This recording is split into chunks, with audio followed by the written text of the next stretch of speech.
പക്രു ചേട്ടനോ? ഇല്ല, ഞാൻ ചോദിക്കട്ടെ, ഇപ്പൊ ഹൈറ്റിൽ എന്താണ് ഞാൻ ഇപ്പോഴും ചിന്തിക്കും, ഹൈറ്റിലൊക്കെ എന്തിരിക്കും? നമുക്കൊരു അസുഖം വന്നാൽ തീരാവുന്നേ ഉള്ളൂ, ഈ ഹൈറ്റും വെയിറ്റും അല്ലെങ്കിൽ കളറും സൗന്ദര്യവും എല്ലാം. അതുകൊണ്ട് ഞാൻ അതൊന്നും നോക്കാറില്ല. പിന്നെ ഞാനിപ്പോൾ എൻ്റെ ഹെൽത്ത് നോക്കുന്നുണ്ട്, എൻ്റെ സൗന്ദര്യം സൂക്ഷിച്ച് നന്നായിട്ട് കൊണ്ടുപോകുന്നു. അത് ഈ ഒരു ഫീൽഡ് ആയതുകൊണ്ട് മാത്രം, പിടിച്ചു നിൽക്കാൻ വേണ്ടി മാത്രം ഞാൻ കൊണ്ടുപോകുന്നു. അത്ര. എന്തൊക്കെയാ ചെയ്യുന്നത്? നന്നായിട്ട് 2 നേരം കുളിക്കും. കുളിക്കും. 2 നേരം ഒന്നും കുളിക്കത്തില്ല ചേച്ചി, ഉള്ള കാര്യം പറയല്ല. മുടി നമ്മൾ ഡെയിലി കുളിച്ചു കഴിഞ്ഞാൽ നമ്മളെ മുടി കൊഴിയുമെന്ന് ഞാൻ പഠിച്ചു. അതുകൊണ്ട് ഞാൻ ആഴ്ചയിൽ, എനിക്ക് എന്നും കുളിക്കാൻ ഭയങ്കര ഇഷ്ടമാണ്. എന്നാൽ ആഴ്ചയിൽ 3 ദിവസം ഞാൻ തല കഴുകുള്ളൂ. പിന്നെ ഷൂട്ടിനൊക്കെ പോയിട്ട് വരണമെങ്കിൽ ഞാൻ മസ്റ്റായിട്ട് കഴുകും. കാരണം നമ്മൾ സ്പ്രേയും നമ്മൾ അത്രയ്ക്ക് തലയിൽ കെമിക്കൽ പോകുന്നതല്ലേ. അതുകൊണ്ട് ഞാൻ അങ്ങനെ വാഷ് ചെയ്യും. രാവിലെയും വൈകിട്ടൊന്നും നോക്കാറില്ല. പിന്നെ വീട്ടിൽ നിൽക്കുന്ന ഒരു ആഴ്ച ഫുള്ളും വീട്ടിൽ നിൽക്കുന്ന ദിവസങ്ങളാണെങ്കിൽ ആഴ്ചയിൽ 2 ദിവസം 3 ദിവസം മാത്രമേ ഞാൻ തല കഴുകൂ. നന്നായിട്ട് ഹോട്ട് ഓയിൽ ചെയ്ത് സ്പാ കൊടുത്ത് അങ്ങനെ. സ്പാ ഇന്ന് ചെയ്യുകയാണെങ്കിൽ ഞാൻ ഒരാഴ്ചത്തേക്ക് തല കഴുകത്തില്ല. നല്ല സ്മെല്ലല്ലേ ആ സ്പായുടെ മണം. എൻ്റെ പൊന്നെ, ഭയങ്കര സ്മെല്ല്, നല്ലതാ. എനിക്കങ്ങനെ മുടി ഭയങ്കരമായിട്ട് വളർന്നായിട്ട് തോന്നിയിട്ടുണ്ട്. എൻ്റെ മുടി ഇട്ടില്ല. ഓ, ഇതാണ് മുടിയുടെ രഹസ്യം. അല്ല, എനിക്ക് ഡെയിലി കുളിച്ചപ്പോൾ ഉള്ള പ്രശ്നം എന്ന് വെച്ചാൽ മുടി എന്നും കൊഴിയും. പ്രത്യേകിച്ച് ഞാൻ ഈ ട്രിവാൻഡ്രത്ത് വഴയില താമസിച്ചപ്പോൾ അവിടെ വെള്ളം ഇച്ചിരി മോശമല്ലേ. അപ്പോൾ എനിക്ക് മനസ്സിലായി കിണറ്റിലെ വെള്ളവും പൈപ്പിൽ നിന്ന് പറഞ്ഞ വെള്ളത്തിലും വ്യത്യാസം എന്താണെന്ന്. അതുകൊണ്ട് ഞാനിപ്പോൾ ആഴ്ചയിൽ 3 ദിവസം തല കഴുകും, ദിവസം 2 നേരം മേല് കഴുകും. അങ്ങനെയൊക്കെ 3 നേരം കിട്ടണമെങ്കിൽ അങ്ങനെ. പിന്നെ നല്ല ഭക്ഷണങ്ങൾ കഴിക്കും, നന്നായിട്ട് വെള്ളം കുടിക്കും. 3 ലിറ്റർ വെള്ളമെങ്കിലും കുടിക്കാൻ ഞാൻ ശ്രമിക്കും. അല്ലെങ്കിൽ അമ്മ കുടിപ്പിക്കും, അമ്മ ഉണ്ടെങ്കിൽ അമ്മ കുടിപ്പിക്കും, ചേച്ചി കുടിപ്പിക്കും. ഇവർ 2 പേരാണ്. എനിക്ക് 2 അമ്മമാരാണ് കേട്ടോ, ചേച്ചിയും. ഞാൻ ഇതുവരെ ഞാൻ പറഞ്ഞിട്ടില്ല ഒരിടത്ത്. അവൾ കേൾക്കുമ്പോൾ ഭയങ്കര സന്തോഷം തോന്നും. 2 അമ്മമാരാണ്, അമ്മയും മാളും. മാളു എന്ന് പറയുമ്പോൾ എന്നെക്കാൾ 2 വയസ്സിന് മൂത്തതാണ്. അവൾ എനിക്ക് അമ്മയെ പോലെ. അവള് ശകാരിക്കുകയും ചെയ്യും, സ്നേഹിക്കുകയും ചെയ്യും. സ്നേഹിക്കാൻ അവൾക്ക് അങ്ങനെ അറിയില്ല. സ്നേഹം കാണിക്കുന്നത് എങ്ങനെ അറിയാമോ? അത് ചെയ്യ്, ഇത് ചെയ്യ്, എടി അങ്ങനെ ചെയ്യ്, ഇത് കഴിക്കുക കൊച്ച്, ഇത് ചെയ്യ്, അങ്ങനെ എന്ന് പറഞ്ഞാൽ നല്ലത് പറഞ്ഞുതരും. മനസ്സിലായില്ല? അങ്ങനെ. അല്ലാതെ മക്കളെ മോളെ ഒന്നും എന്നെ വിളിക്കാറില്ല, ഉമ്മ പോലും തരാറില്ല എൻ്റെ ചേച്ചി എനിക്ക്. ഇതുവരെ എനിക്കൊരു ഉമ്മ വന്നിട്ടില്ല. പക്ഷെ എനിക്കറിയാം അവൾക്ക് എൻ്റെ ജീവനാണെന്ന്. എനിക്ക് എൻ്റെ പ്രാണനാണ്.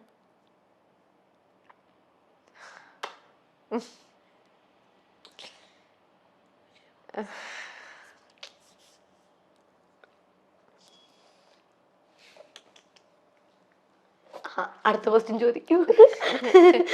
അല്ല, ശരിക്കും അമ്മ, ചേച്ചി, അച്ഛൻ, ചേച്ചിയുടെ ഹസ്ബൻഡ്, എനിക്ക് ഞാൻ പറഞ്ഞ ചേട്ടന്മാരില്ല എന്ന്.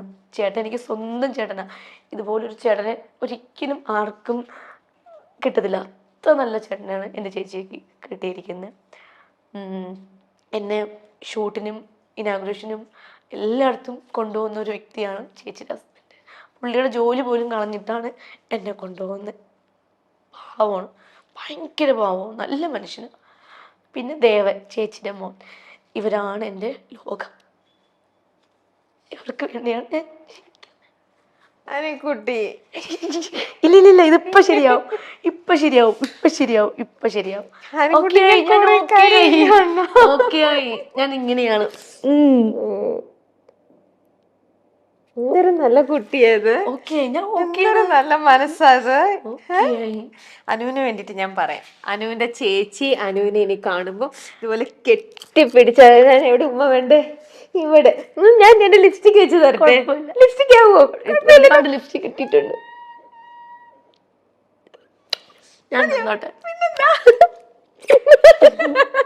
ഇതുപോലെ ചേച്ചി ഓടി വന്ന് കെട്ടിപ്പിടിച്ചൊരു ഉമ്മ കൊടുക്കും കേട്ടോ, തരും. അപ്പൊ എനിക്ക് താങ്ക്സ് തരണം. എനിക്ക് അപ്പൊ കാണുമ്പോ ഉമ്മ തരണം. വിളിച്ചു പറഞ്ഞാ പോരെ, എനിക്കപ്പൊ 2 ഉമ്മ തരണം. ചേച്ചി തന്ന ഉമ്മ എനിക്ക് പറഞ്ഞ, എനിക്ക് അത് വേണം കേട്ടോ. എന്ത് നല്ല സ്വീറ്റ് ആയിട്ടുള്ള കുട്ടിയാ. ഇതിനെ ആർക്കാ ഇഷ്ടമല്ലാതെ വരണേ? ഇതിനെ കൂടെ കൂട്ടിക്കൊണ്ട് പോവാൻ ആർക്കും തോന്നില്ലേ? എന്റെ കൂടെ വരുന്നോ? എന്റെ കൂടെ എന്റെ വീട്ടിൽ കൊണ്ടുപോവായിരുന്നു ഞാൻ. ഇതിനെ ഇപ്പൊ എങ്ങനെ ആര്യ ആയിക്കോട്ടെ, പിന്നെ മുമ്പ് പറഞ്ഞ ആതിര. അയ്യോ, എന്റെ ലിപ്സ്റ്റിക് ഉണ്ടോ? കുഴപ്പമില്ല, ബ്ലഷ് ആയിട്ട് അവിടെ കിടന്നോളൂ, ചെന്നിട്ട് കുളിക്കാനുള്ളതാ.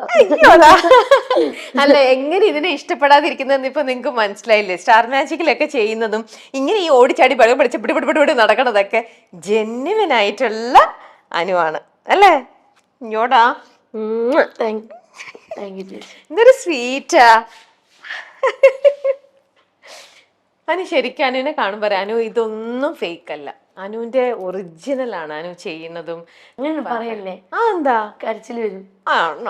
പോട്ടെടാ, നീ ഒറിജിനലാ. സംസാരിക്കാം, നമുക്ക് വേറെ സംസാരിക്കാം. അനുവിനെ ഇപ്പൊ ബിഗ് ബോസിൽ നിന്ന് വിളിച്ച് ഞാൻ പോവും? ബിഗ് ബോസ് വിളിച്ചു കഴിഞ്ഞാൽ പറ്റുമോ അനുവിന്? നമുക്ക് പറ്റാത്ത എന്താ ഉള്ളേ?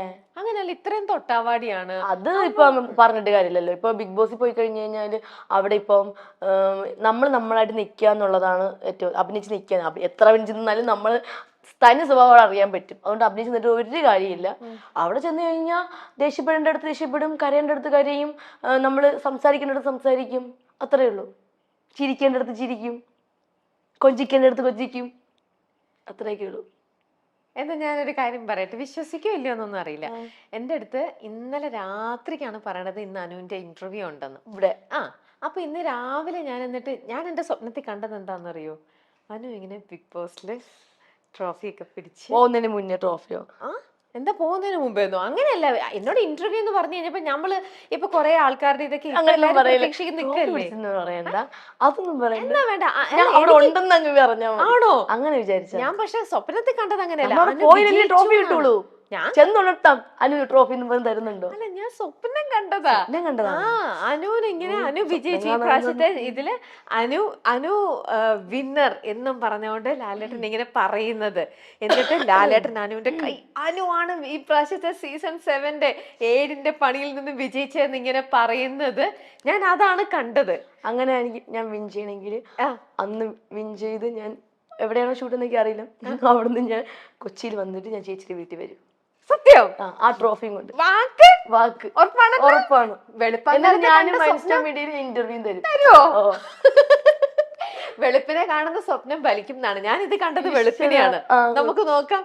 അപ്പൊ ആദ്യം നീ പോവോ ഇല്ലയോ എന്ന് പോലും ഉറങ്ങിയിട്ടില്ല, അതിനെ പറ്റി ചിന്തിച്ചിട്ടില്ല. എന്തായാലും വിളിക്കണമെങ്കിൽ പോവും, ഇപ്പൊ ഫ്രീ ആണല്ലോ അപ്പൊ പോവും അല്ലേ? അപ്പൊ എന്തായാലും എല്ലാവരും സപ്പോർട്ട് ചെയ്യാം. നീ ഗപ്പും കൊണ്ടുവരും, അതെനിക്ക് ഞാൻ ശ്രമിക്കും. എല്ലാവരും കപ്പും കൊണ്ട് വരാനാണ് ശ്രമിക്കുന്നത്. ഇനി കപ്പ് കിട്ടിയില്ലെങ്കിൽ ആ ബാത്റൂമിൽ കിടക്കുന്ന കപ്പാണെങ്കിൽ ഞാൻ കൊടുത്തുകൊണ്ട് വരും. ബാത്റൂമിലെ കപ്പല്ല, ലാലേട്ടൻ തരുന്ന ഗിഫ്റ്റും കൊണ്ട് നേരെ ഏറ്റവും വലിയ ആഗ്രഹം ലാലേട്ടൻ.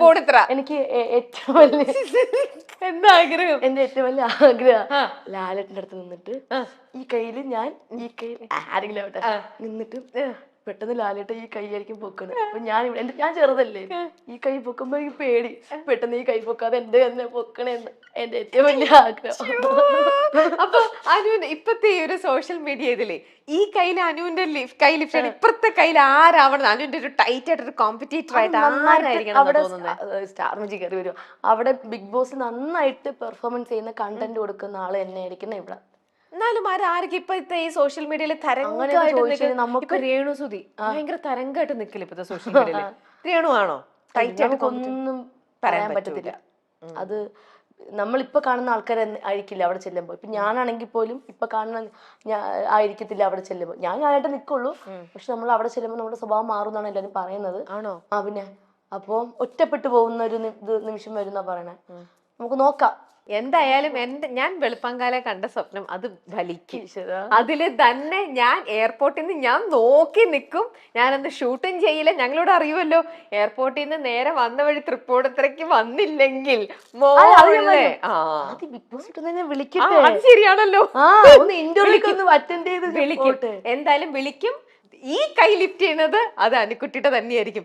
ഈ രണ്ടാമതുള്ളത് ആരുടെയാന്നേ ഉള്ളൂ ഇനി അറിയാനുള്ളത്. അത് നമുക്ക് കാത്തിരിക്കാം. നന്നായിട്ട് ഹാർഡ് വർക്ക് ചെയ്യുന്ന ആരെങ്കിലും ആയിരിക്കും. നമുക്ക് നോക്കാം അതാരാണെന്ന്. എന്തായാലും എന്റെ അനുക്കുട്ടിക്ക് എല്ലാവിധ പ്രാർത്ഥനകളും സ്നേഹങ്ങളും എല്ലാ ആശംസകളും ഒരുപാട് കേട്ടോ. അത് തന്നെ. കൊടുക്കല്ലേട്ടാ. അയ്യോ, അപ്പൂസിന് ഇത് കൊടുക്കാനോ? അപ്പൂസ് അങ്ങ് നിന്ന് അപ്പൂസ ഇവിടെ വന്നിരിക്കുന്നു. അപ്പൂസിനെ ഏരിയയിലേക്ക് പോലും കൊടുക്കണ്ട ഉമ്മയും കാര്യങ്ങളൊന്നും.